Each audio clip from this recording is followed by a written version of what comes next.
என்னுடைய old mic நீப்போ N36ல தான் பேசிக்கிட்டு இருக்கேன். இந்த மைக்க நான் பஜார்ல ரூ. 300க்கு வாங்கியிருந்தேன். இது ஒரு சைனா வயர்லெஸ் மைக் தான். இதுல எனக்கு இன்னொரு விஷயம் என்னன்னா, 2 விதமான நாய்ஸ் கேன்சலேஷன் மோட் வந்து குடுத்துருக்காங்க. இதுல வந்து 3.5 எம்எம் ஜாக் இருக்க மாரி தான் ரிசீவர் இருக்கும். அந்த ரிசீவர 3.5 எம்எம் ஜாக் இருக்கிற மொபைல்ல தான் நீங்க போட முடியும் டைரக்ட்டா. இல்லன்னா USB-C to 3.5 MM jack converter வாங்கி நீங்க போடுற மாரி இருக்கும். இப்ப இதோடைய நார்மல் மோட், இதோட என்வைரன்மென்டல் சவுண்ட்லாம் எப்படி கேப்சர் பண்ணுது பாருங்க. என்ன மாரி நாய்ஸ்லாம் கேப்சர் பண்ணுது பாருங்க. சுத்தி காக்கா, குருவி எல்லாம் கத்திக்கிட்டு தான் இருக்கு. இப்போ இதோடைய அடுத்த நாய்ஸ் கேன்சலேஷன், அதாவது என்னன்னா, இவங்க மேனுவலா மென்ஷன் பண்ணியிருக்க நாய்ஸ் கேன்சலேஷன போடுவோம்.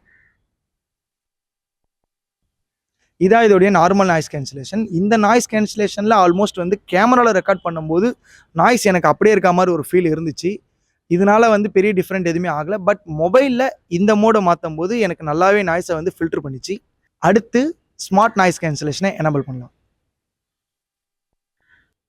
இதான் ஸ்மார்ட் நாய்ஸ் கேன்சலேஷன். இந்த மோட் பண்ணதுக்கு அப்புறம் தான் கேமரால வாய்ஸோட குவாலிட்டி வந்து எனக்கு நல்லாவே இருந்த மாரி இருந்துச்சு. பேஸ் நல்லா இருக்கும். பட் ஆ ஆடியோவுடைய சவுண்ட் வந்து கொஞ்சம் கம்மியா இருக்க மாரி ஒரு ஃபீல் இருந்துச்சு இதுல.